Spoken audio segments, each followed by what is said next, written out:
It was so great to pull this jam out today. Ladies and gentlemen, Earthlings, space people, welcome to the Sun Ra Archive live stream. You're listening to the opening track from 1995 Sun Ra tribute CD, Wavelength Infinity, and we are joined tonight by two of the musicians that are playing on this track right now, Rodger Coleman Sam Byrd from the band that we're hearing.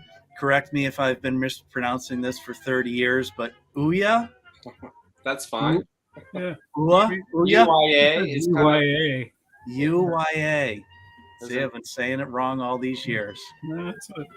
It was back in the 80s, early 90s when like acronyms were like, REM, and there was a play on that. And it's an acronym, and I'm not going to tell you what it stands for.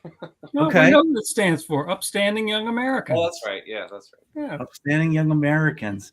And Yes, here indeed. I thought it was like a reference to some lost civilization I had never heard of before. Ouya. Upstanding Young Americans. Nice. Okay. So, welcome, Rodger Coleman, Sam Byrd,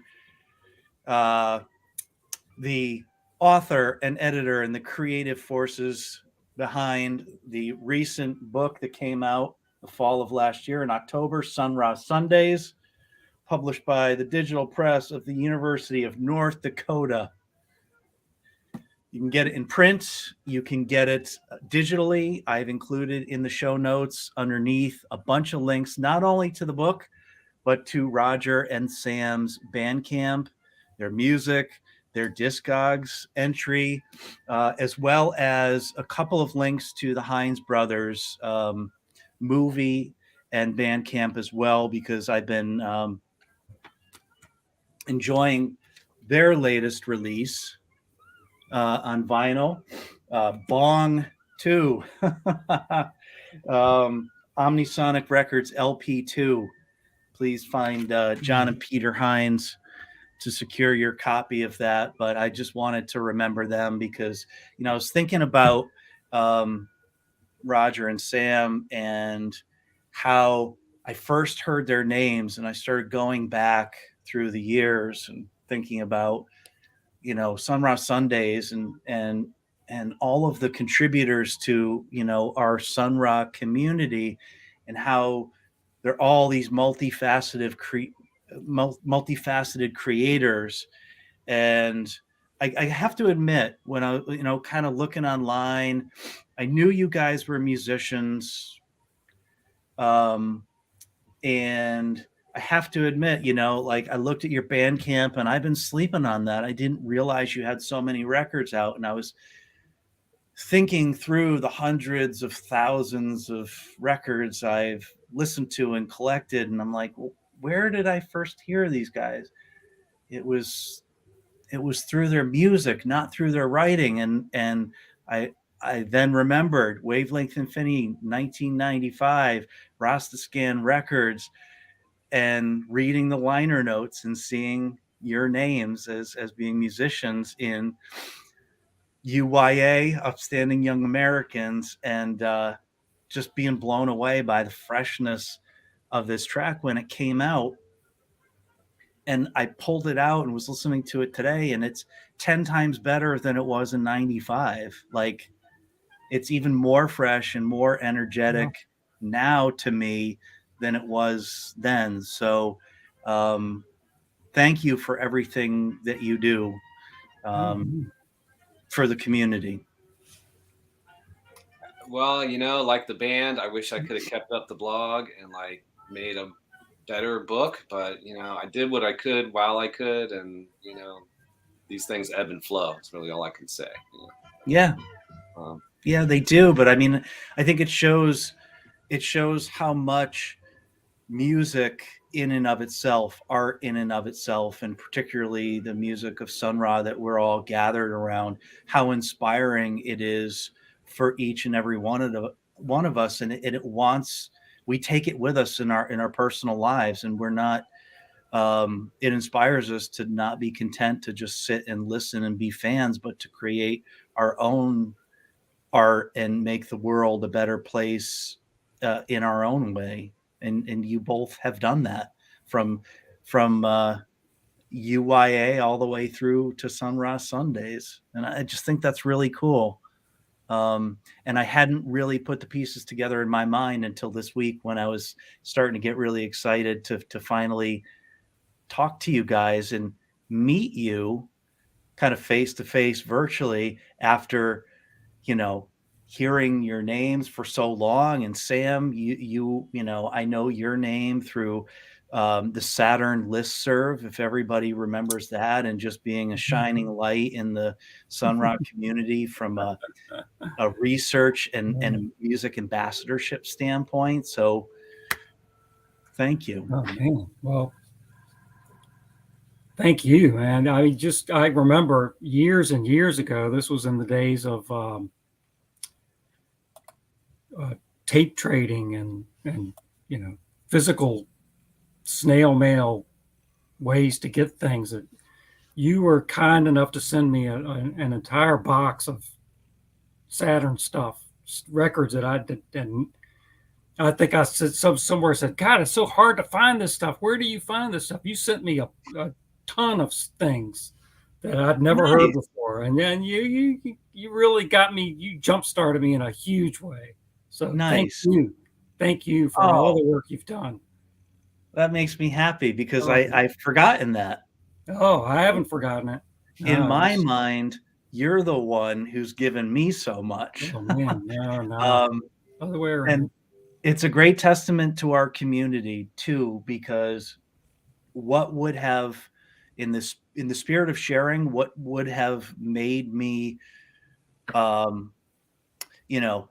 think nothing about sending you a box of hard to find Saturns is because that's what everybody did for me. Wishing and dreaming about hearing all of these records that at the time I never thought I'd hear them all. I never thought that we would have that luxury. And here we are in the golden age. You can go on Bandcamp and essentially hear them all. But there were lots of people that gave me help and a leg up. So it was a joy to send you that music. And thank you for reminding me of that, because it really makes me smile and reminds us what a great community this is. And I'm almost certain a lot of that got sent to me by Sam, because remember how it was, talking about Usenet. It's like, oh my goodness, but back in those days, this stuff was rare as hen's teeth, like the whole social media and, being able to stream stuff, or, even BitTorrent was far in the future, Yeah. The CDRs were far in the future. Yeah. And so when I'm looking at your attributions for like the recordings that you were listening to that were out of print Saturns that hadn't been reissued digitally or on CD or LP at the time, and you say it's an LP to CDR copy, those could very well have come through me and all my friends. I would not be surprised. Yep. And I think that's how I first heard your name, was from Sam, and he would be like, "Oh, this guy Chris Ferretti has this amazing collection," and yeah, I'm pretty sure, That's great. It's that, and then there were a couple of trees. I don't know if you remember. Oh God, trading trees. There were some Saturn trees that went through. I'm sure, and I know Christopher also worked on the Detroit stuff. Right. You put together that whole thing before it came out on Transparency. You had put together an entire package that went through a tree. Right. A tree, in case, I don't know if the youngsters out there don't understand what I'm saying when I'm saying a tree, but basically you'd sign up. You give your email address and you'd sign up. You give not your email address, your snail mail address. You'd sign up on the tree, and then you would get the physical copies. You get the physical disc, and then you were responsible for making your own copies and then sending it to the next branch of the tree. Mm-hmm. That's right. And that's how this. Yeah. And certain people within that tree and that vine system would volunteer to make copies for other people who didn't have a CD burner or didn't have the ability to dub tapes. So Yeah, it really personalized what we take for granted now with file sharing. And I think we all learned not just each other's names, but we made some really great friends. And Sam, you're one of those people. It's like, and whenever I see your name, it brings a smile to my face. And sometimes I'm not even sure why. And it's because that memory of community and sharing, and when we were so hungry for info, how everybody helped each other out. And I have to, I have to say, since you talked about whatever that box of CDs I sent you was, I need to remember the people that did that for me when I said, I love Sun Ra. I want to hear more. I want to hear it all. Richard Segan, Danny Zalonki, Charles Blass, Stephen Ramirez, Gilbert Asau, Yeah. and on and on and on. There were so many great people. And I know that you mentioned, other than that, in your book, James Wolfe and the Library of Congress scores that were photocopied and shared on the listserv. So I just want to remember all of those people and the spirit of sharing and educating and making the world a better place through music. So wonderful. Thank you for that memory, Sam. Before we get into Sun Ra Sundays and your stories and your friendship, we've been starting each episode, and now we're way past the start of an episode. But I want to make sure that we read Sun Ra Immeasurable Equation, speaking of James L. Wolfe and Hart McGeerkin. This book still available in print, I believe. You can get it on Amazon. Beautiful. Very well made. I dropped it live on camera and did all kinds of squealing that was really embarrassing, but didn't do anything to the binding. So very recommended, not just from a content and value standpoint, but this book will last through the eons. But Angelic Brothers happens to be the next one in line, and I want to make sure that we don't forget to read it because it reminded me of you both and perhaps your relationship as friends and as musicians. So by Sun Ra, Angelic Brothers. Knowledge cannot know me, and wisdom cannot describe the delicate mystery of love. For you are my friends. I call you friends, angelic brothers. For of the world of that which is not to the world, the unknown twin dimension being, are you as I am, other eternal to be. Angelic Brothers by Sun Ra. Clearly, that one was queued up by the universe for my guest tonight, Rodger Coleman and Sam Byrd. All right. So, as I said, Digital Press, University of Dakota, North Dakota. You can get this online directly from the publisher, the university. You can get it online at Amazon. It's a real great value for the money. I believe, is this print on demand, Rodger? Yes.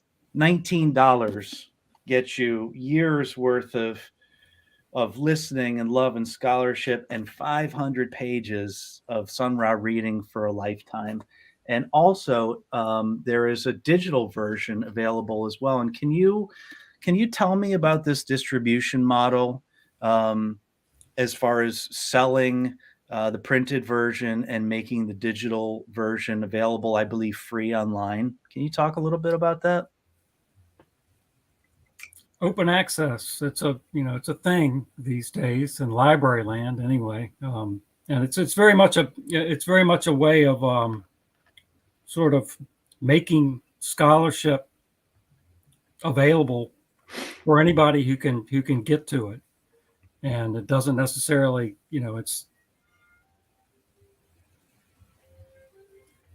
it's more about the scholarship than it is about the money in a way. I mean, Yeah. it's about making it available. And it's just such a beautiful idea. And it's made possible by and it's not a big deal to me, but anyways, it's licensed through the Creative Commons, right? So I don't hold the copyright on this. Like the copyright is through the Creative Commons, and it's you can do whatever you want to it. You hold through the copyright. It's just you've given up. The copyright is actually copyrights in plural. Well, right. And you're saying you still hold the copyright for this, but it's just you're saying you're giving up the ability for other people to read it, to access it, and to use it. To use it, right? And through attribution, right? That's it. Yeah, so yeah. all you have to do, you can do whatever you want with it. All you have to do is attribute it to me. And but so I make no money. You know, when William Carher from the University Press, you know, this was kind of the thing. It's like, well, you have to relinquish, you know, those rights. And I'm like, well, it's a blog that's been sitting, you know, on the internet forever. Sam made a version of it, and then Erwin Chusid made a version of it. It's like it's already out there. So it seemed absurd to me to think like, oh, it's mine, you know? But anyway, through the Creative Commons, it's possible for this University Press to make it available for free, digitally, and cheaply. Yeah. So what does that mean? So I think that it's a really inspiring and graceful and gracious model. What does that mean for kind of non-academic kind of part-time scholarship, as far as needing to, like, for instance, if I made an open source book and I was citing copyrighted materials, you know, for instance, say a interview with Sun Ra in Downbeat magazine, or a photograph or something like that, does that allow non-academic or corporately published authors to make their content available without having to go through all the rights, clearances, copyright, royalty? I'm not a lawyer by any means, but I think the answer to that is no. Well, from my understanding, so there are some illustrations in here, right? Yeah. And I think they had to get permission, you know, to use this. And whether or not they paid a licensing fee, I assume they did not. Well, the other concept to think about is the concept of fair use. Exactly, right. So quoting from an interview is generally okay. You know? Quoting from some stuff is it's like as long as you don't like reproduce the entire interview, unless the person who did the interview, who owns the copyright, licensed it with a Creative Commons license, saying, "Hey, you don't have to contact me. You can use this." Okay, which is exactly what Rodger did with this book. Okay, he basically said, you know, this is you know, as long as you say where you got it from, you know, Rodger Coleman, Sun Ra Sundays. As long as you do that, you can reprint the thing. So these could potentially be liner notes for any potential future releases, for example, and they wouldn't have to necessarily contact Rodger and say, "Hey, can I have your permission to do this?" Right. Interesting. But yeah, I think it's the universe. But the whole thing with fair use is a little different. That's like there are certain things that scholars can do. They can make use of certain things without having to ask permission, even for copyrighted material. But it's complicated, and this is not a fair use seminar, and it would take hours to explain it. I know, and I'm digressing, but yeah, I mean, it's an unfair question to ask you. I'm sure you know why I'm asking, because you two have achieved one of my dreams, which is to share your love of the music and your research with the community and with the people that come along later, because it's about sharing your journey and furthering the cause, getting people there quicker, and it having nothing to do with money, ownership, attribution, or ego, right? Well, and I never set out to write a book. I mean, that's really an important thing to understand. Like and back then blogs were a thing, and I still think blogs are great. I still read some blogs, you know. I think it's a wonderful way to disseminate information that's free, and you can have hyperlinks, and I think the blog is a wonderful format. But that's all it was. We're just blog posts. And it wasn't until Sam, when I quit the blog, it wasn't until Sam decided, well, Yeah, well, he can speak to it, but anyway, he's the one who marshaled all that material and turned it into the book. Well, I did not set out to write a book, but it just happened. But through the technology of the blog is what made it possible. yeah. You know, I wouldn't have sat in a room in my garret with a typewriter typing this. You know, no, I wouldn't have done it. I did it because I could put it on the blog and people could read it. And I met people through the blog. You know, I already knew Sam, but there's John Kiefer in England who I got friendly with. A guy in New Zealand, Rodney Erickson, who I then wound up interacting with through the YouTube vinyl community, which is a whole other thing that I've abandoned. But it was like great to be able to do this and have a place I could put it, and then have people read it and respond and it get out there. You know, it wasn't a book, but it was a blog. That was the next best thing, and it could happen in real time. I didn't have to like, oh, I've got to have this manuscript ready by I could just do it when I did it. You know? Yeah. But for me, it was a selfish thing. It was like, shit, Rodger's got all these damn blog posts and they're great. And I would love to have them all in one place so I can refer to it easily without having to, search through the blog to try to find, what did he say about that Delft concert? Where was that? So that's why I just, in my spare time went through and copy and pasted all the blog entries, put them together into a big PDF just for myself, printed it up through Lulu. That's what I did. And it turns out, I don't know how Erwin Chus had found out that I had done that, but he'd done the same thing basically, except, we had slightly different approaches because he did it in the order that Rodger wrote the blog entries. I think he did it in chronological order by time of writing. And he included all the comments. I was pickier. And I said, I'm just going to grab some of the comments, but I want to put it in the order as close to discographical order as you can get with Sun Ra, which is, as we all know, impossible really to pin down. But roughly, you can say roughly, there are these, you can put them sort of in order. So that's what I did. And that was what somehow got to the attention of Bill Caraher at University of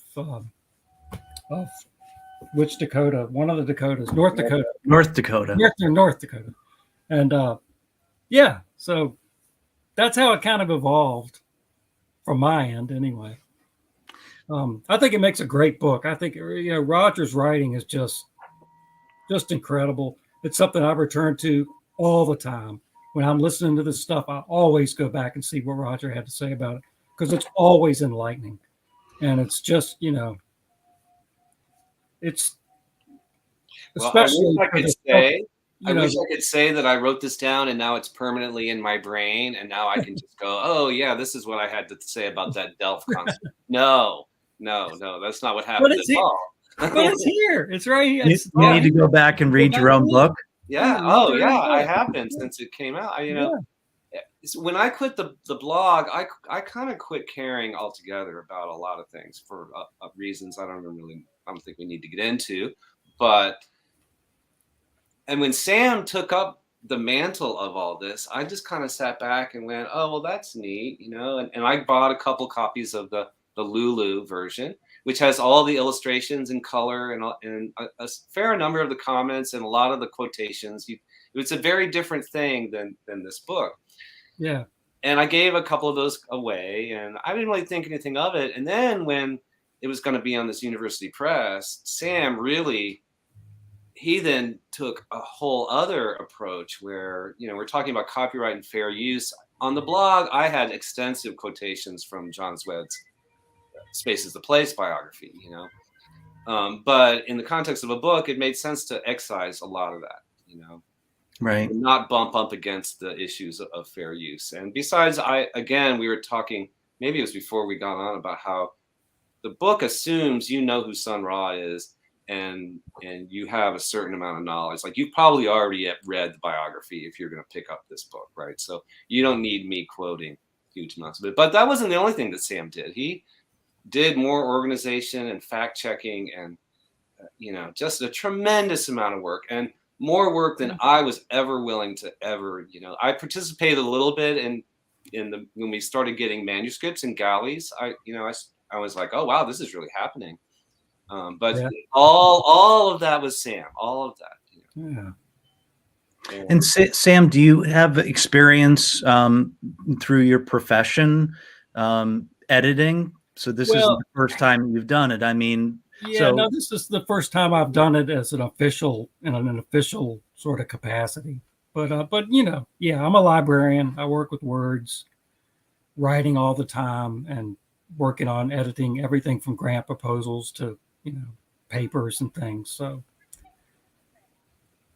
yeah, it's just, and I was an English major, so So the University of Dakota approached you directly about publishing the book, and so I guess I wrongly assumed, because Erwin Chusad has been a very vocal proponent of this book.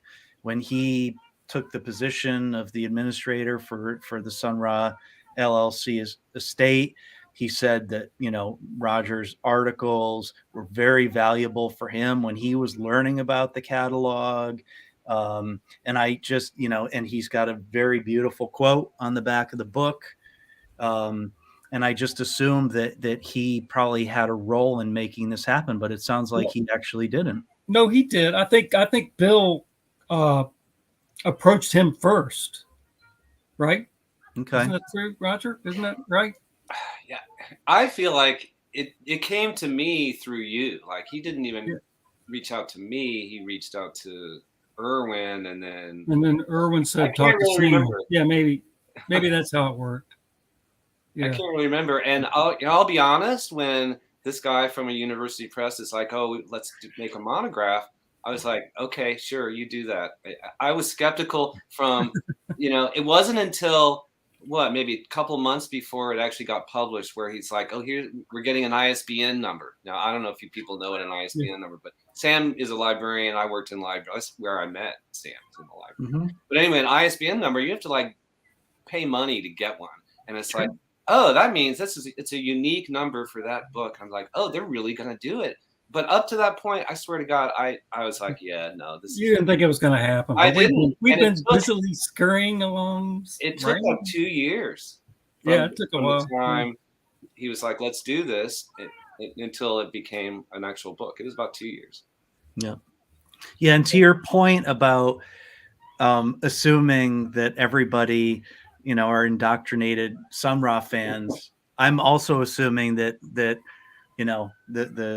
our audience all knows about your book. So for those of you that don't, Rodger Coleman's Sun Ra Sundays is a book that collects 133 articles, and each of the articles covers basically the history and a listener's analysis for 133 different Sun Ra recordings.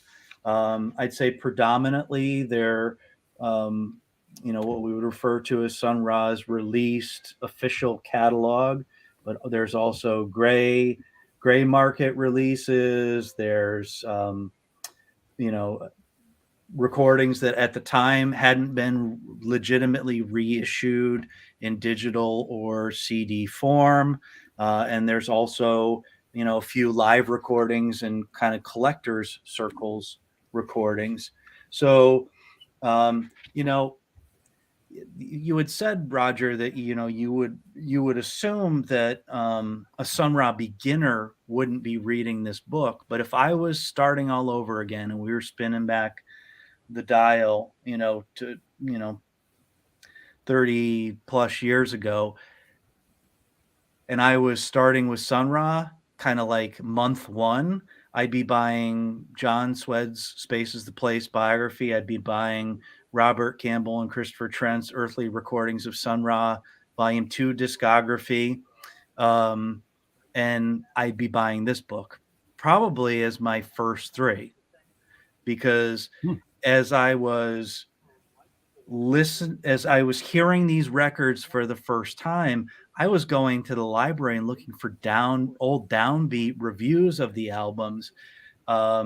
there wasn't a lot of information. The internet was brand new. So I don't know about all of you, but when I'm getting into records, maybe it was because I was raised in the era of the Rolling Stone Record Guide and Lillian and Roxon. I always loved and relied on books like yours to discover and learn about the nuances of a catalog.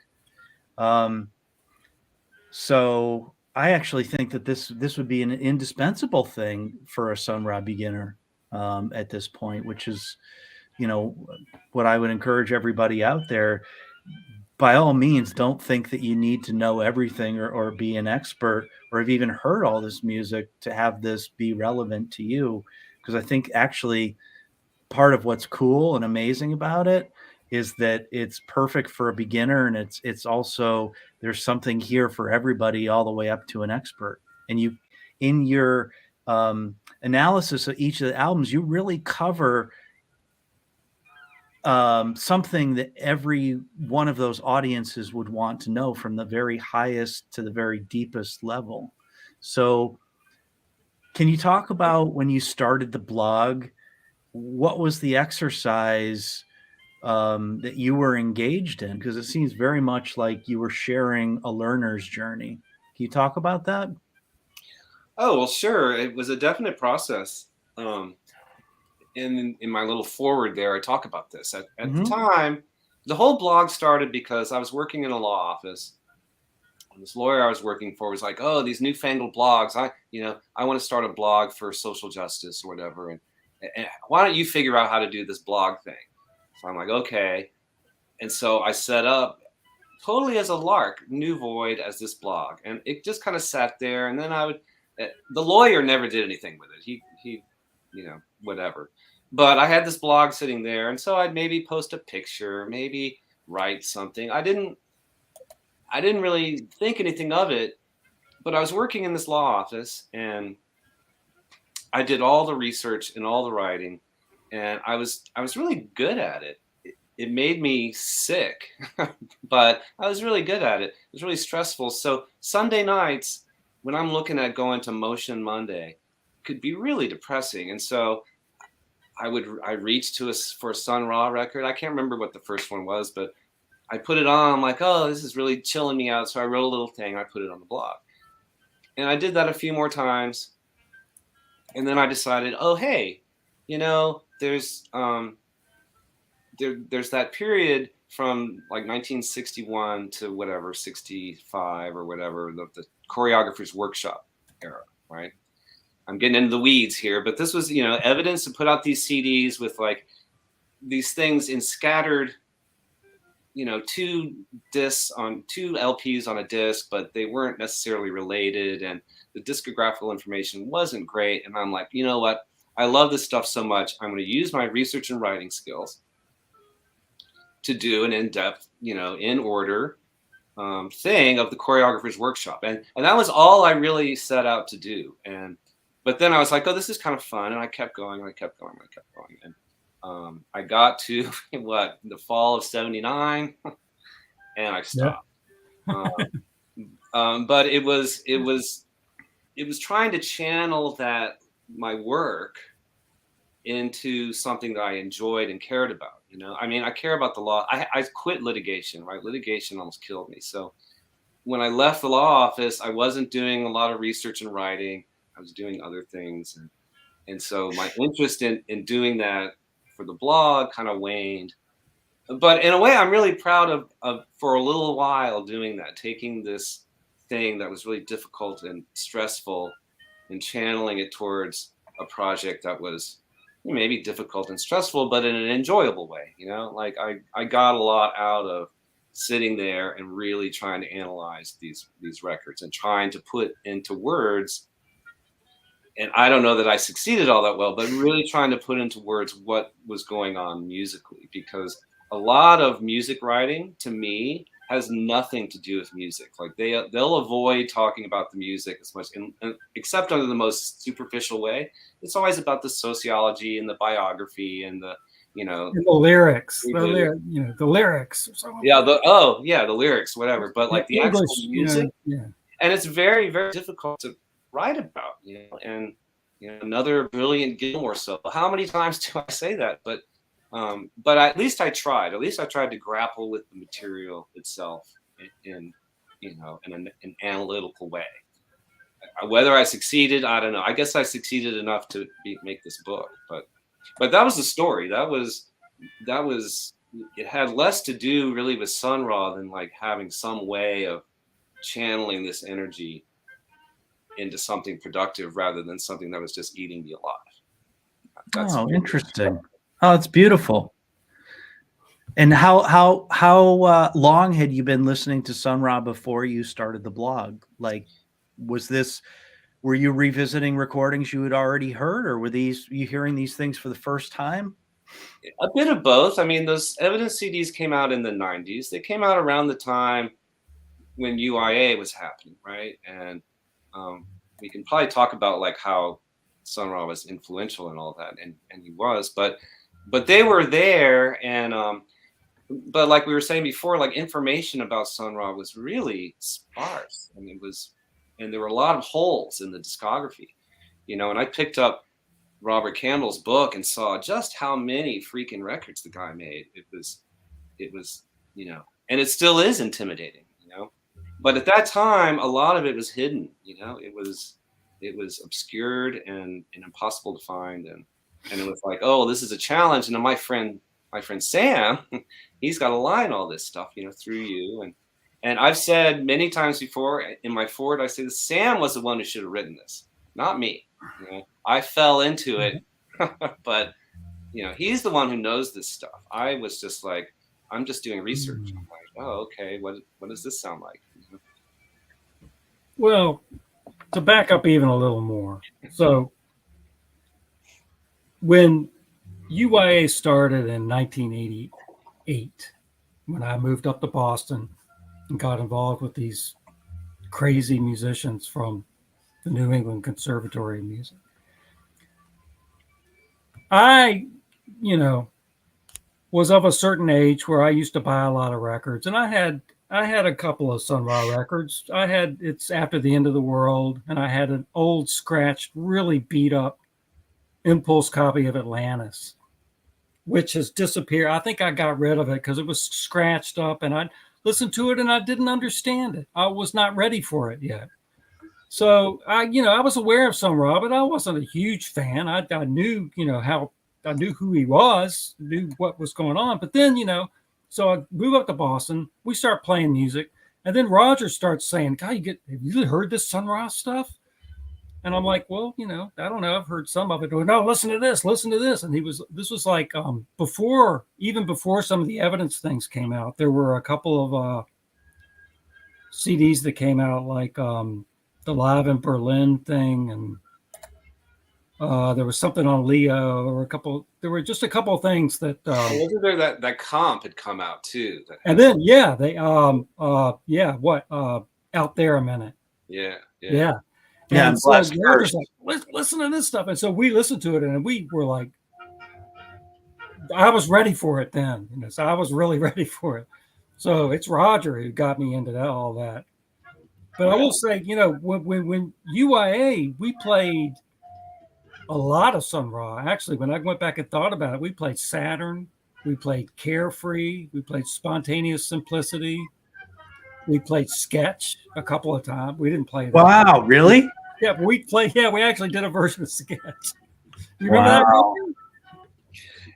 It's coming back to me. That was maybe not a success, but anyway, we played, and we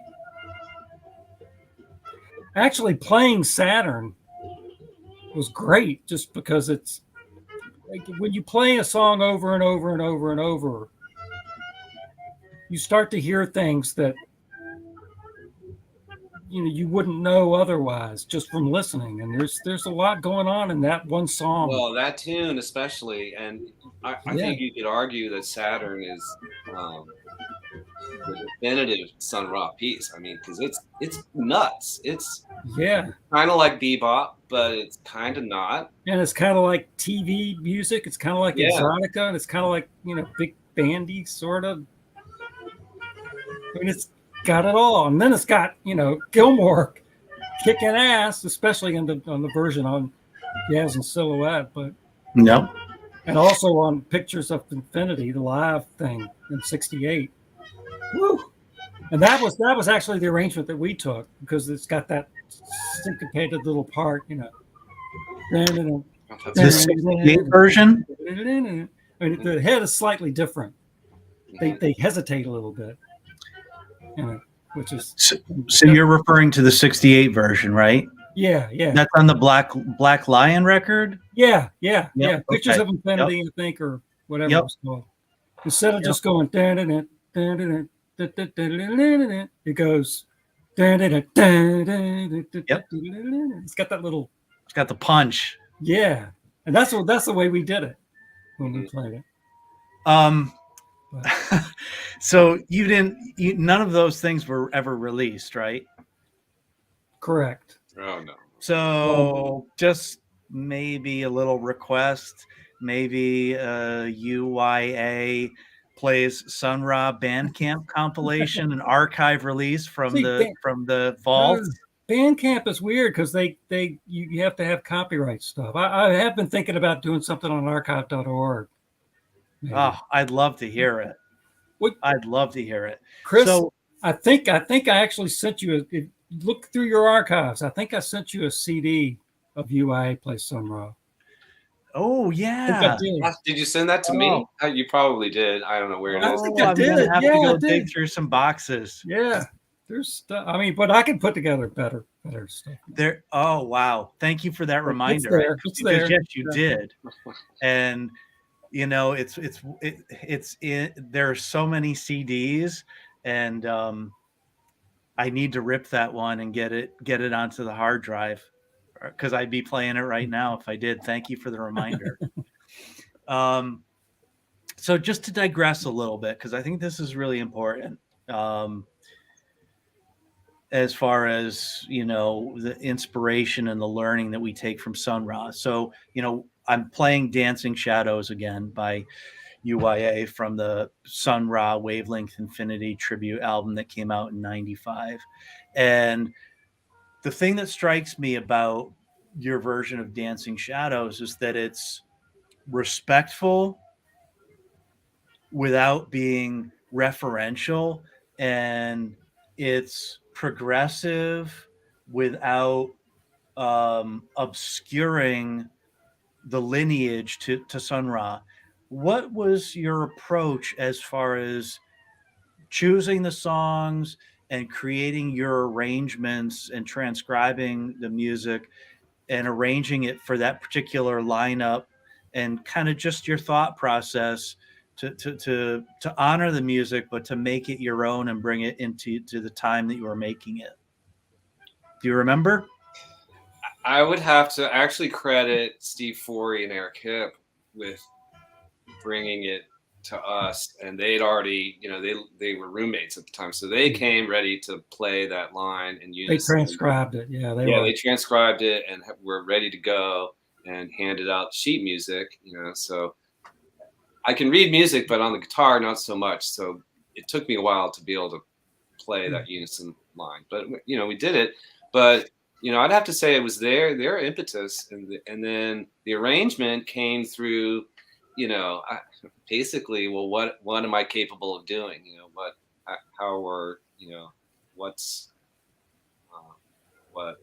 how can it fit with how I play? How, you know, and I figure it's the same thing with Sam. Like, you know, well, how can I, you know, like, I don't think being a hot swing bop drummer is your thing, you know. So I'm no Clifford Jarvis, shall we say?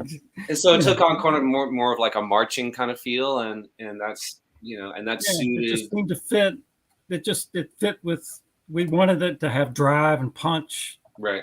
And then when we got into the whole second half of it is basically just improv with, I think, I think a Grateful Dead influence. What?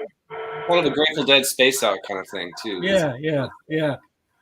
And, now, is this second half of the arrangement where the turntable element comes in? I switched over to turntable, and I had this little Walt Disney. It's a Walt Disney Donald Duck record. It was one of those golden records. It's yellow, and it was like pressed at 16 RPM, I think, and I was playing it even slower. I was just so it's Donald. You're hearing the voice of Donald Duck slowed down really, really slow.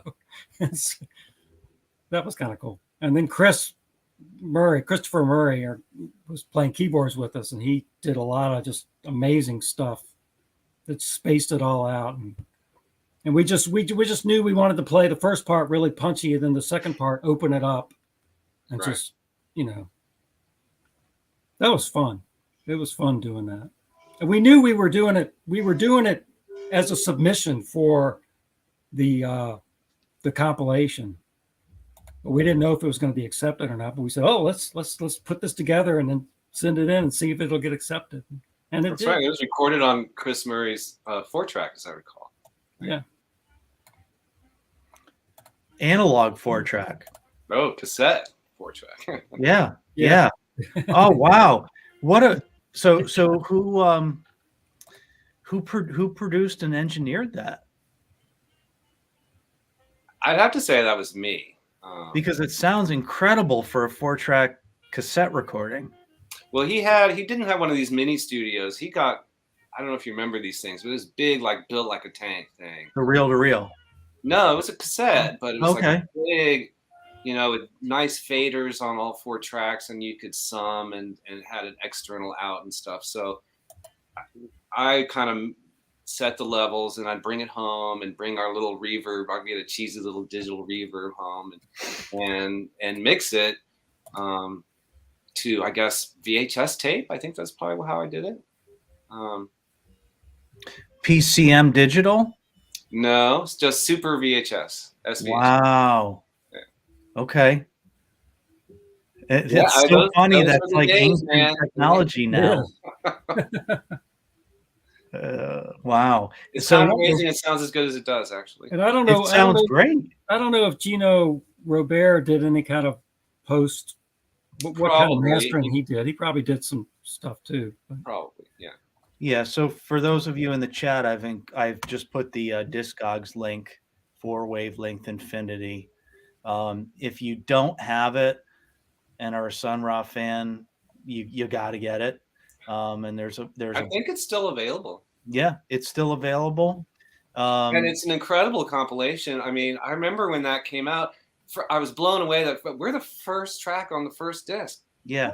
Because there's like big wigs like Thurston Moore and Eugene Chadbourne and all kinds of it's a lot of stuff. Yeah, Jimmy Carl Black from the Mothers of Invention. Yeah. It's probably to me that's our proudest moment, I think, as a band. And it holds up great. I mean, like I told you when we first picked up the call, I actually appreciate it and enjoy it more now than I ever did. Something about it is just so vital and energetic, and it just floored me when I pulled it out today. Like, wow. So great. Yeah. That's nice to hear. Everybody in the chat, definitely follow that link and find yourself a copy, because it's a very loving production and compilation. Really a lot of care and respect and love and joy clearly went into it, from all of the music, the curation, down to the cover art. I mean, it's just a really special record. It was special when it came out, and I think in retrospect, it's even more special now, because it shines. There's a certain energy about it that's just there. The 90s was really like the era of the tribute album, and there were so many, and they could often look like kind of a cash grab sort of thing. And they became that way, right? Like to me, the greatest tribute albums of the era were the Hal Wilner. I'm thinking about Stay Awake and the Mingus, and this Sun Ra, Wavelength Infinity, is in that kind of small handful of the very best of the best before that tribute album idea got kind of commodified and all the magic got sucked out of it. Mm. So, Not and even how really a thing anymore, is it? What's that? It's not even really a thing anymore, is it? Not really. No, I guess it's really not. But I'm probably the wrong person to ask because the day has finally come where I said I would never stop keeping up with everything that came out, and I don't keep up with everything that comes out. It's impossible. Yeah.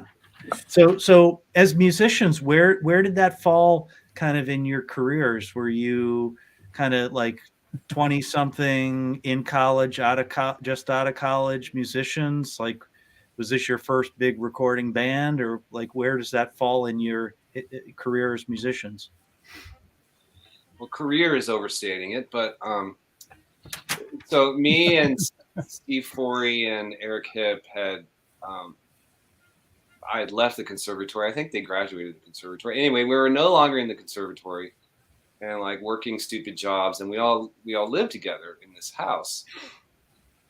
And it was Steve's brother Scott came to visit. Right? Am I getting this right? He came to visit one weekend, and he knew Sam from Richmond because Steve and Scott and Sam were all from Richmond, right?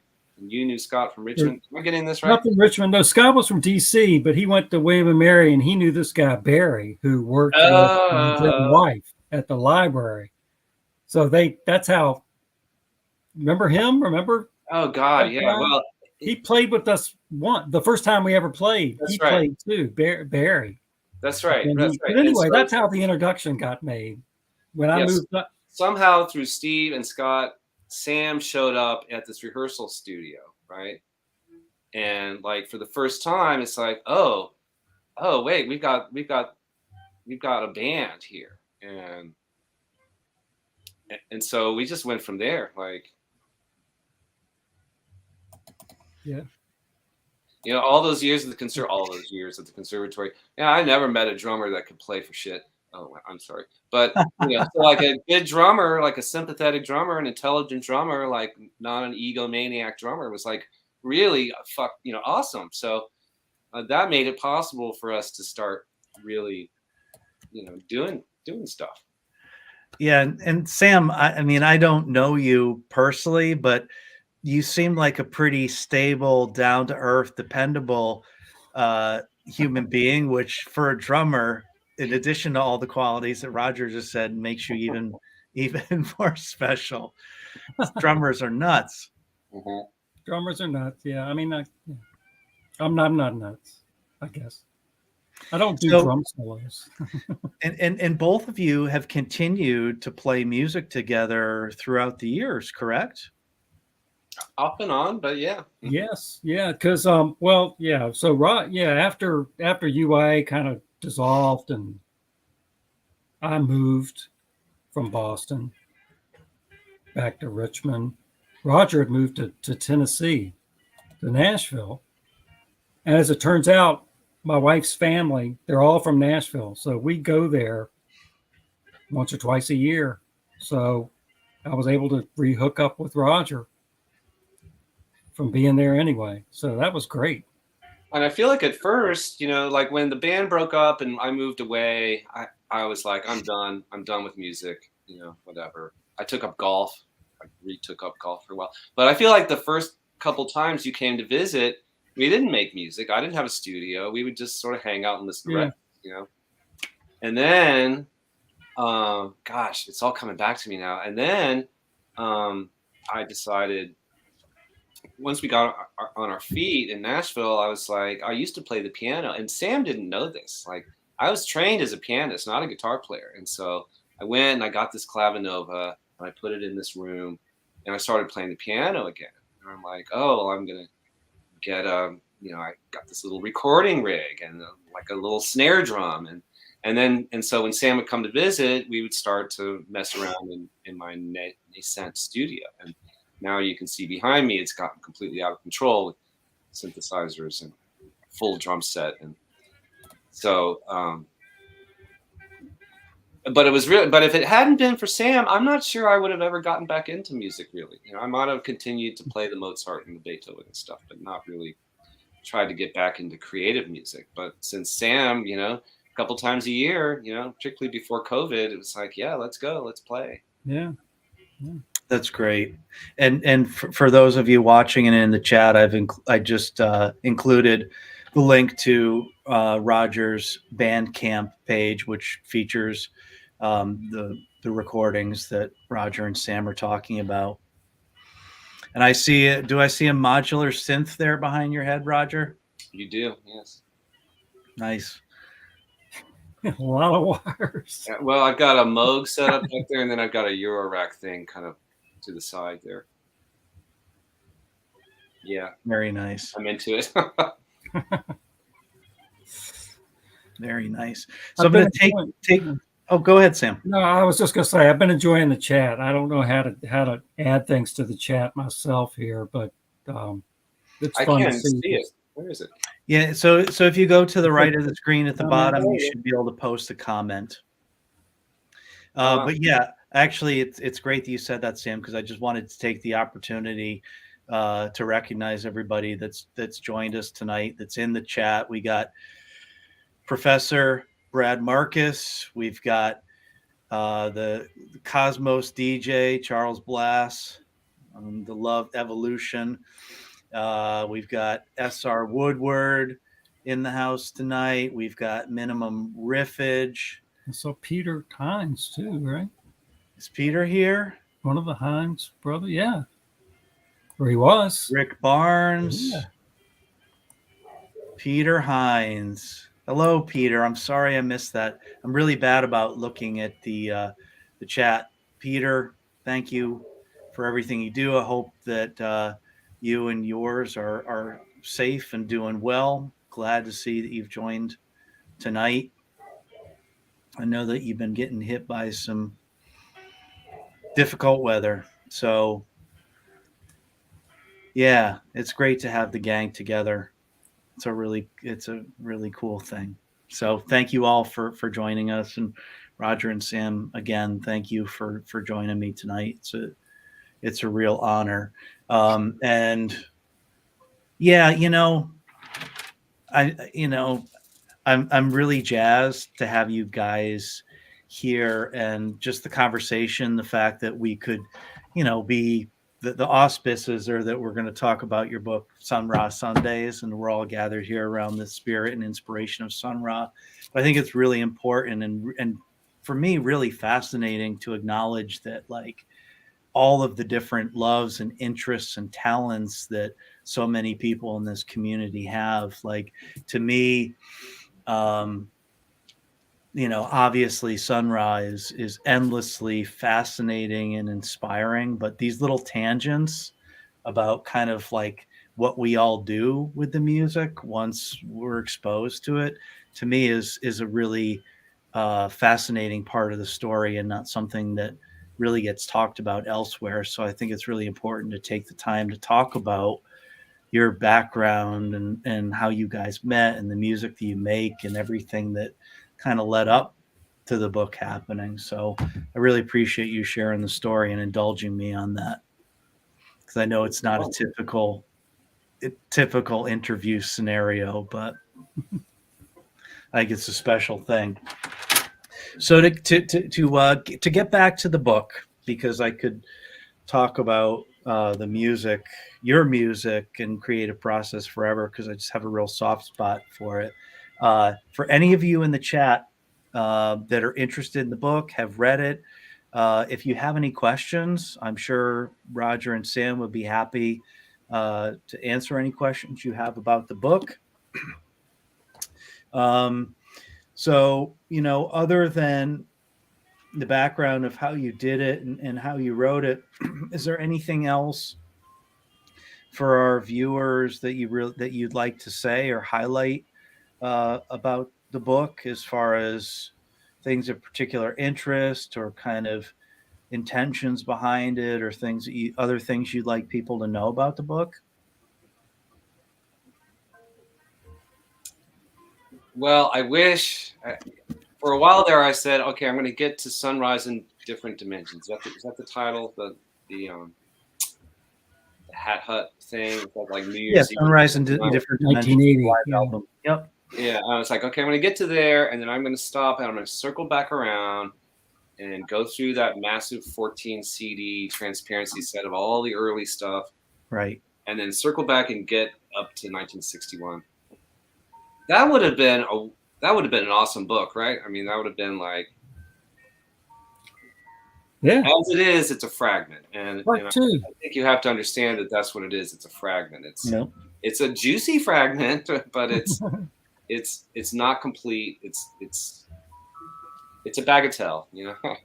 You would have broke at least 1,000 pages if you got to that point, right? Yeah, it probably would be, yeah.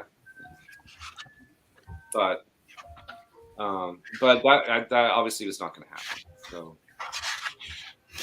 So, you know, that kind of really resonates with me because there's so much energy in this music, and you kind of spoke about the writing as an exercise to, you know, direct and do something positive with energy you had at the time. But it kind of sounds like to me that this was a supernova explosion, and you're probably not going to be going back anytime and writing volume 2 of this book. Come on, Rodger. Can you speak to that at all? Like your experience with the music and kind of like what you learned from it and that phase, and why you wouldn't go back and maybe do a volume 2, what you got from it and what you took away?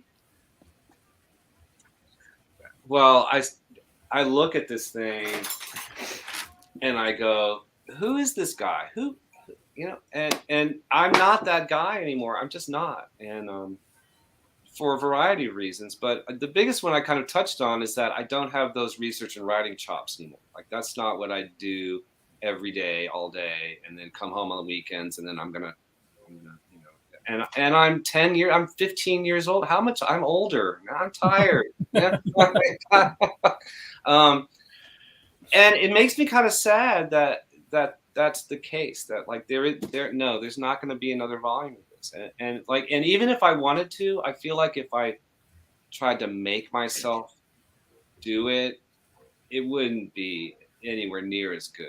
And my antipathy would come through in the writing, and it just, you know, it's amazing enough to me that it's this freaking book on a university press. I mean, what the hell? That was never my intention, and when it all came crashing down, I never thought that would even be a possibility. But there it is. So, but no,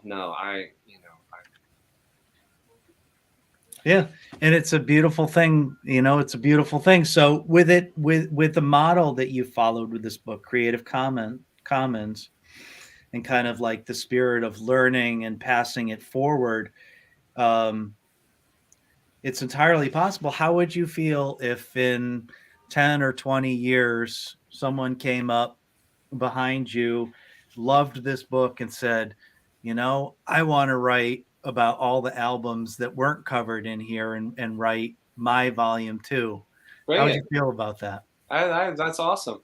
And I think another thing that needs to be pointed out about the book is that Sam does his best in his epilogue to try to tie all the strings together and in a very concise and clear way plug those holes, you know, so it isn't just a fragment. Thanks to Sam, you can have the pieces to put together and guide you through the journey from beginning to end, you know. So that's true, but it'd be nice to have some more detail. Sure. Especially for that Chicago stuff, you know? Yeah, I know. What kind of detail, Sam? Oh, I don't know. Just you know, from a like the perspective that Rodger brings to just how the music is presented, and especially from Sun Ra's piano playing and Sun Ra's, you know, the keyboard approach and how that sort of drives the music. I'd love to read more in-depth stuff about. Because when I listen to the Chicago stuff, what blows me away, I mean, even more than, I mean, Gilmour came into his own pretty quickly in the 60s, but the 50s stuff to me is all about Sun Ra's piano playing. He's amazing. He's doing stuff. You know, it's like, I don't know. Thelonious Monk I and do know. piece or something. Yeah. It's great. It's great. His piano playing is so great. He's a master of stride piano and sort of 30s and 40s and bebop. Right. He's a master of all those things, and he puts them all through his head and puts it out in these, and whenever you read about Sun Ra as a solo piano player, you think, you always read that all the reviews that I've ever read said, well, Sun Ra was really underrated as a piano player. He really wasn't represented that much with solo piano and stuff. His piano playing in the 50s is amazing, and it's all there. He's playing. His accompaniment, just the way he approaches the songs, these, sort of even the standards and traditional sort of framework of blues and things. It's such a stamp, such a personal approach that blows me away. And I'd love to, I like to read about music like that. When I first heard Sun Ra, and especially those early Chicago records, I didn't particularly care for them because I was coming at it I like the really weirdo avant-garde stuff.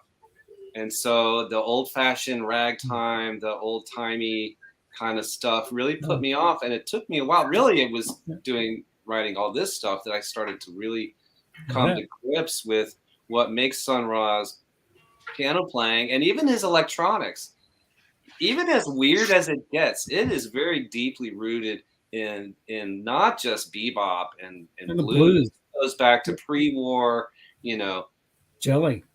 Yeah, all the way back to Emancipation era, and it's always there, and it's like that's what makes it so rich and not easy to dismiss as a bunch of noise. Yeah, no, it's not. It's and like the Brad just said, his playing is subtle and complex, and that's just yeah. His playing really touches on all of the infinities that are possible within music and within his respective instrument. And I'm a 50s person as well, from the standpoint that I love all of the music, but the 50s for me was the first time that I was able to hear Sun Ra's music. And that's because it is straddling history, all that came before, everything Sun Ra learned, but it's a clear synthesis and delineation of what makes Sun Ra completely unique in the context of music history. Not just as a particular artist and a visionary, but how he came out of the tradition and how he moved into the avant-garde. I'm right with you, Sam. I listened to his playing in the 50s and it blows my mind because, I think it's become almost a trope at this point, the whole interplanetary outer space angle. But his playing is from another dimension. It really is. Like where he's coming conceptually with playing that almost from a filmmaker's standpoint is at times completely in the foreground, a close-up shot, and then in a couple bars he's receded so far back into the background that he's the scenery that's passing by. And he's doing that of his own command of the instrument and controlling his own dynamics and harmonic invention, unlike anybody else I've ever heard.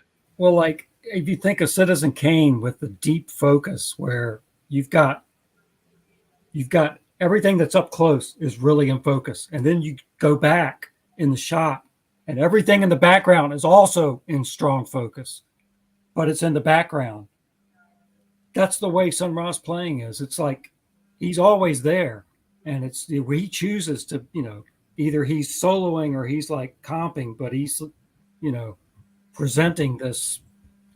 I don't have words to say what I'm trying to say. Or he's composing. I think, I was rereading some of that. I was rereading the entries on the solo piano 77. He did a series of solo piano performances and recordings, and they're all very different, but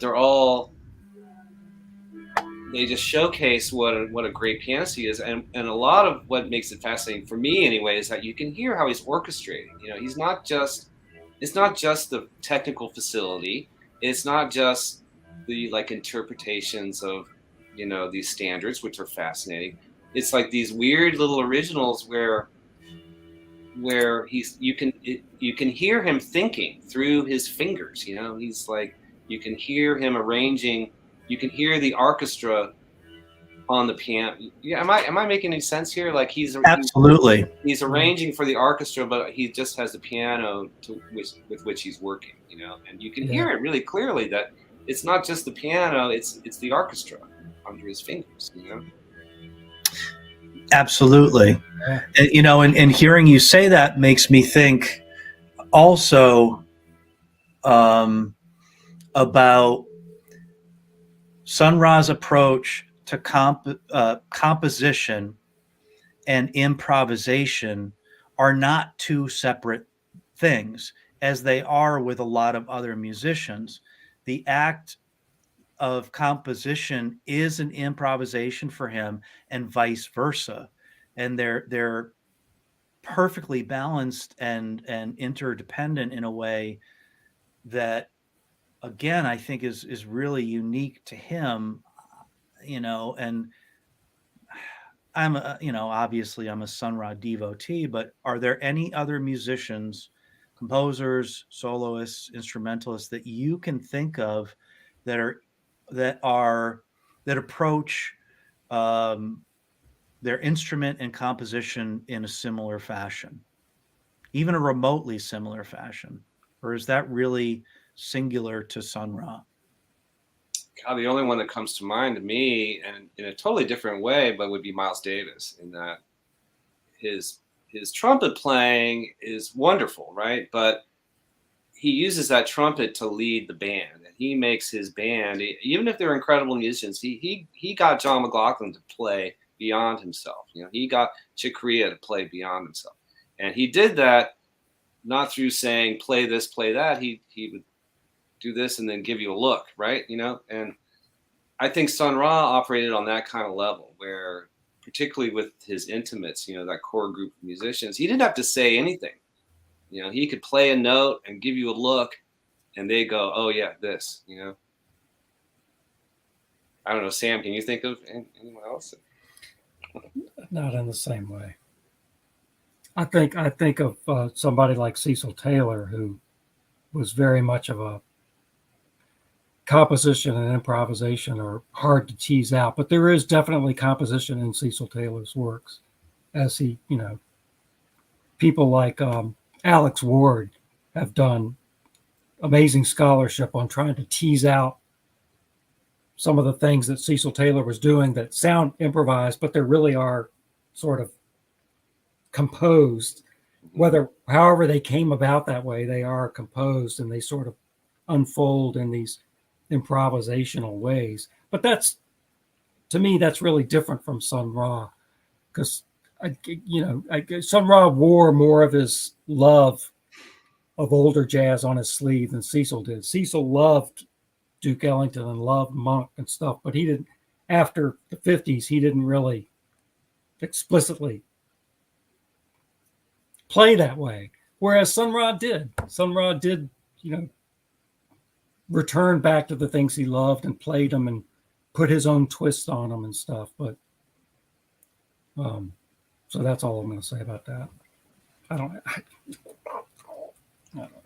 You know. I think it's fun. I mean, how often do we get a chance to really talk about the music in this way? I mean, I like hearing you do this, Sam. Well, I think it's important, you know, this is kind of not what we're talking about. What Sam was talking about, like when he would pull out it was like in the late 70s, he started doing those sets of Fletcher Henderson. So like just kind of out of the blue, like he was perfectly content before that to kind of be the weirdo, you know, with the chanting and the whatever, you know, but when he circled back and started bringing the really old timey stuff, you know, not Bob, like pre-bop stuff. He recontextualized it, or more, I think, contextualized it properly. Like that music wasn't like this staid, museum piece. No, it we was treated it as it was sweaty, and it was dance music, and it was it's sweaty, and it's it's raucous, and it's vibrant, and just yeah. When we saw him at Night Stage, and he playing Yeah Man, and just hearing that, just the pure force of the orchestra swinging their asses off. Right. That must have been what it was like to hear, Fletcher Henderson and Duke Ellington. That's right. Back in the day in a ballroom, when they were like, people were dancing, and just, there's a power and a force in that music. And it wasn't just a nostalgia trip. Authentic. He pulled it all. He stuck to the arrangements and just, it was in your face. It was just chills. I just get chills thinking about it.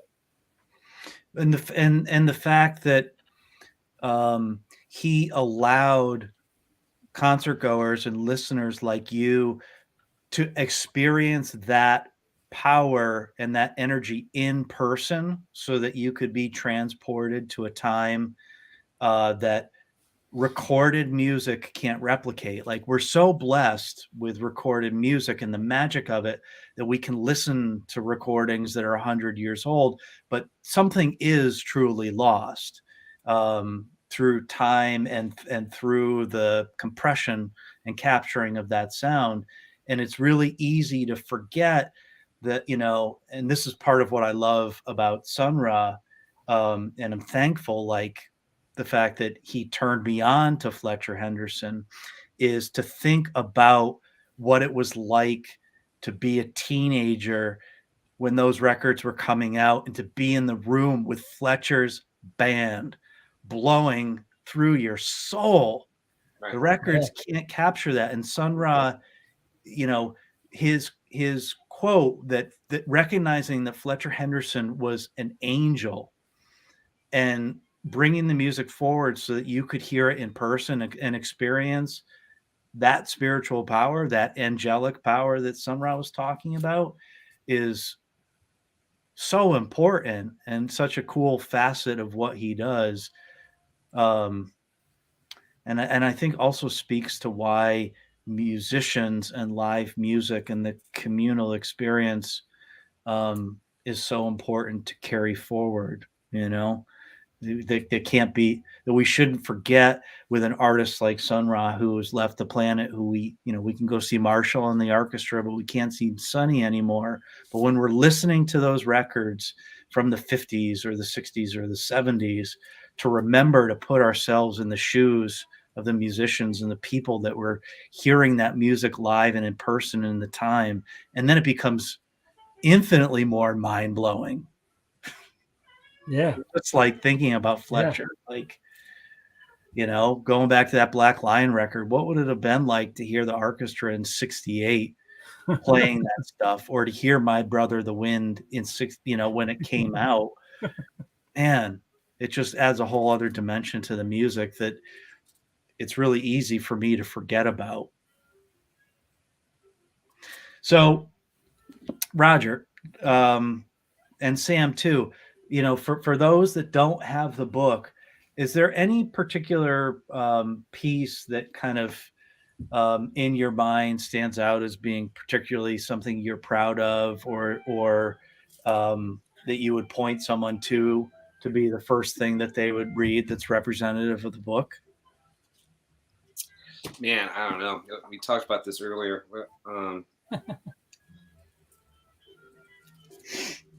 Honestly, I feel like this book isn't really meant to be, you sit down and you read it cover to cover. I think it's more something that you dip your toe in. Mm-hmm. And that's what's nice about it, because the blog was nice. I was saying like how you could experience in real time. I did the listening and the writing, and then I would post it on Sunday, and then you'll wait till next Sunday. This way, you can just go, oh, how about this one? That was Slug Saloon, 1972. And then read it, and if it gets you excited, maybe go try to find that recording.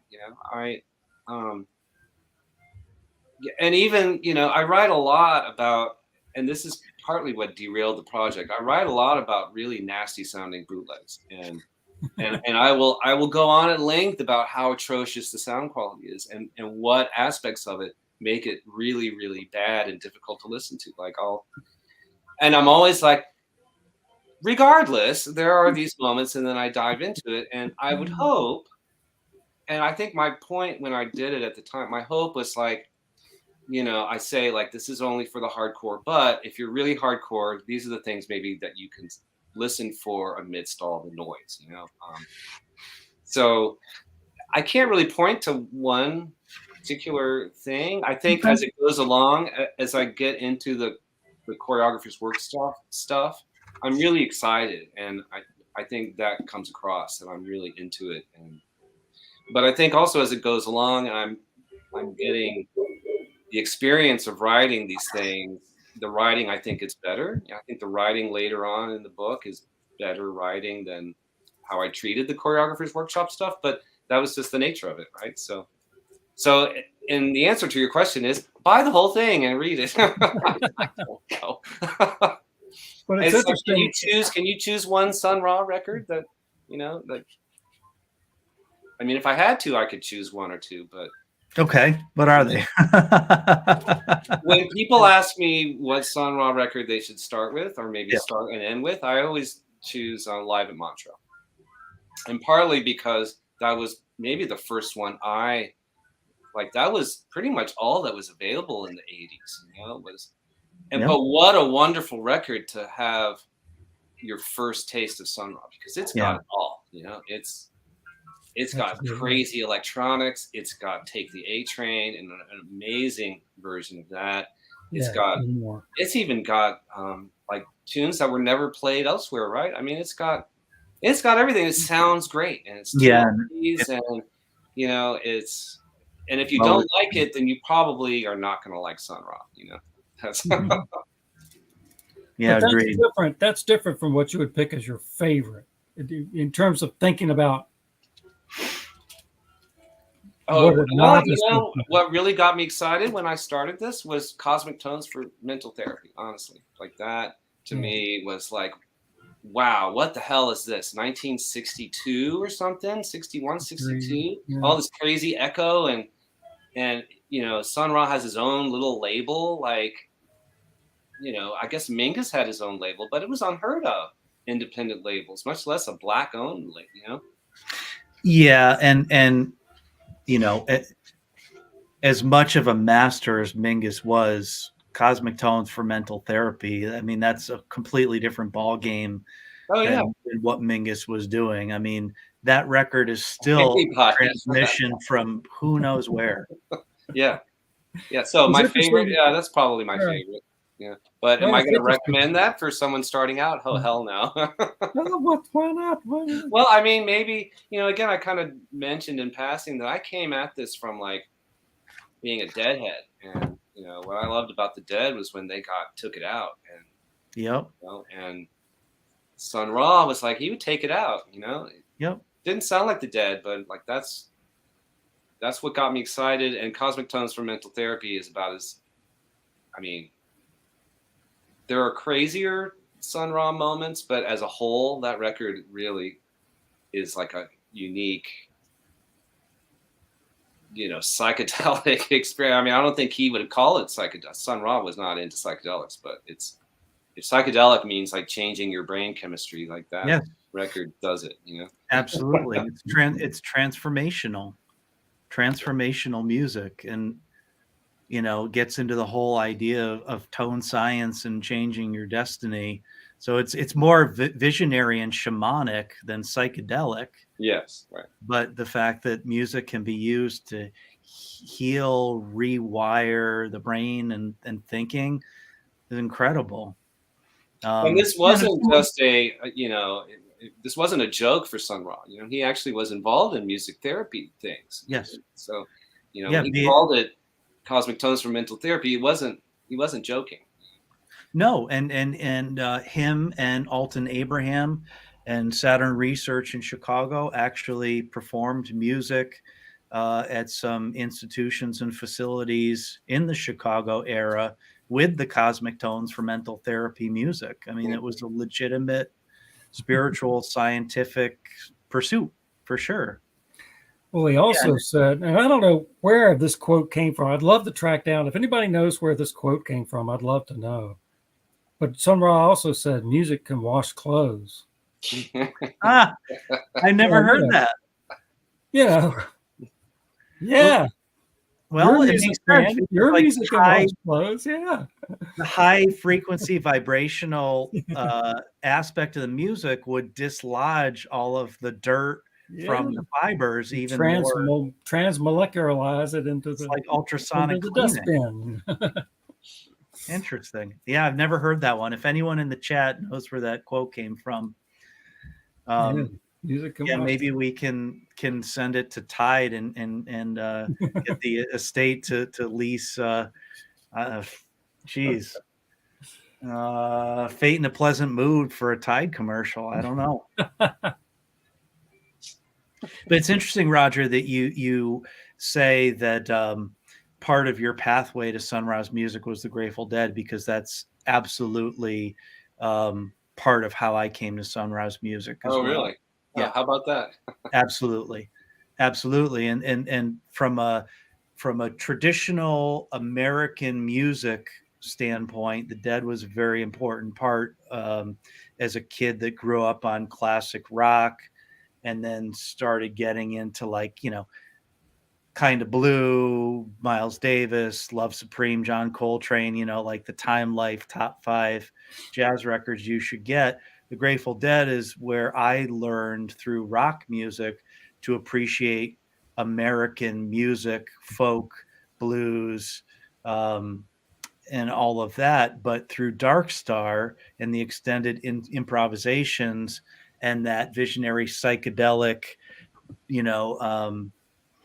idea directly led me and prepared me to be able to hear Sun Ra's music and understand it. So I think it's cool that to hear that for me, because that was absolutely my experience, and they're very kindred, I think. Mm-hmm. Yeah, and like you're talking about, like how can I put this? So, well, let's just put it this way: like when we're talking about Sun Ra's roots back to like pre-war and ragtime, and all the way back to emancipation, the Grateful Dead's music reached all the way back to, the deepest dark folk, not, before electrical recording, before, so in a similar way, they're like deeply rooted in this tradition that informed even Dark Star, like as weird as they got, they still weren't that far away from their roots. And I think that's the same thing with Sun Ra, is that as weird as it might seem on the surface, when you see it in the context of the whole thing, it was always rooted in, very deep traditions. And the Dead helped me to appreciate like country music that I always saw as kind of hokey and hopelessly square, like, it helped me to hear it in a different way. And I think Sun Ra can do the same. Sun Ra did the same thing to me, where like I really resisted that pre-war stuff. It was like hokey and old-timey, and I was like, oh, okay, it's all part of this bigger thing, and it enriches your experience of it. And that tension of like, oh, I like this, but I don't like that. I think the Dead also do that. You had to take the good with the bad with the Dead, right? So or you had to take what I like and what I don't like, and just accept it, Mm-hmm. Or better yet, like just embrace it all and go, yeah, like, oh yeah, me and my uncle, let's do it again. Yeah, Bob Weir. Let's hear Bob Weir go. Ah, yeah, right. Whatever. I don't want to get into bashing, Weir. Trucking, yeah, keep on trucking. But I think, I think the role of artists, also is that exposure and planting those seeds. It may not be an instantaneous change that's affected in the listener, but being exposed and repeatedly exposed, and in these cultures like the Dead, where you didn't really just go to one Dead show or listen to one Dead tape, but those seeds that they planted, that the orchestra planted, even if it didn't take immediately, you know, the Dead, same thing for me, led to roots, blues, country, the Grateful Dead, to Graham Parsons, to the Louvin Brothers, to Hank Williams, to the Carter family. That was the trajectory for me. The Grateful Dead, to Sun Ra, to Fletcher Henderson, to Duke Ellington, to traditional African percussion, chant, community, shamanic music. Those are the seeds that are planted. That's such a deep and glorious tradition. Sea Stones with the modular synth, and Yeah, right. An interesting thing that you're probably aware of this, Rodger, but just to point it out while we're referring to the Dead, is that the Grateful Dead had a charitable arm once they started making some money and getting some exposure, called the Rex Foundation, and actually via Phil Lesh, the Sun Ra Orchestra were the recipients of a Rex Foundation grant. So although as far as I'm aware, I've never come across, you know, an interview reference with any of the Grateful Dead members about the Sun Ra Orchestra. I don't think they ever shared a bill or whatever. They were very aware of the orchestra and actually, in a small way, recognized and supported them. Neat. I didn't know that. Of course, they didn't shout their charitable stuff. You know, they kept that kind of on the down low. Yep. You would only know about it if the recipient said something about it. Right. And I can't remember how I learned about that. Might have been through Relics magazine or the Grateful Dead grapevine, but there's another reason to think that Phil Lesh is the hippest freak, you know, of all time. That's another reason, because he was the one that advocated for that. All right, gentlemen. I could keep you all night and just geek out talking about music. But we're at an hour and a half. Sun Ra Sundays by Rodger Coleman, edited by Sam Byrd. The digital press at the University of North Dakota. In the show notes, in the links, I've included all the links to the book, where to purchase it, where to download it, where to find Rodger and Sam's music, as well as the Hines Brothers Sun Ra Research, Sun Ra Movie Part 1, and their recordings. I think this is a great example of why this community is so wonderful and why art is so wonderful, because Sun Ra is great, but it doesn't end there. You know, he inspires us to all do our own thing. And I think Rodger and Sam are a great example of how we take it and push it forward. So any closing thoughts from you, gentlemen? Thanks for having me on and, you know, shining a light on this. And, you know, it's inspiring to hear you talking about it being inspiring, because, you know, to be honest, It is. I've been having a hard time feeling inspiration when it comes to music. But, you know, maybe this will be the spark that, you know, catches fire again, you know. Well, it's good to see Sam's face again. And yeah. Thank you so much, Christopher, for having us here. And my pleasure and my honor. I mean, my honor. You know, I've known your names for many, many years now, and to be able to put a conversation and some faces and voices with the spirits, it really means a lot to me. And yeah, let's not forget that, like Sun Ra said, art is vibration, and those vibrations, once they're unleashed, they reverberate forever. And like Rodger just said, you know, you don't even know the effect that it has, and the fact that we are making the planet better, and we are changing lives in the small things that we do to share joy and art. So to creators like you, Rodger and Sam, Charles, Brad, everybody in the chat, Sun Ra, Marshall, the orchestra, thank you for what you do. Keep doing it. You've made my life infinitely better, and I can't thank you enough for that. Thank you. All right. Cheers. Enjoy your night. Thanks. Space is the place. Yeah. Good night, everybody. Night. What do we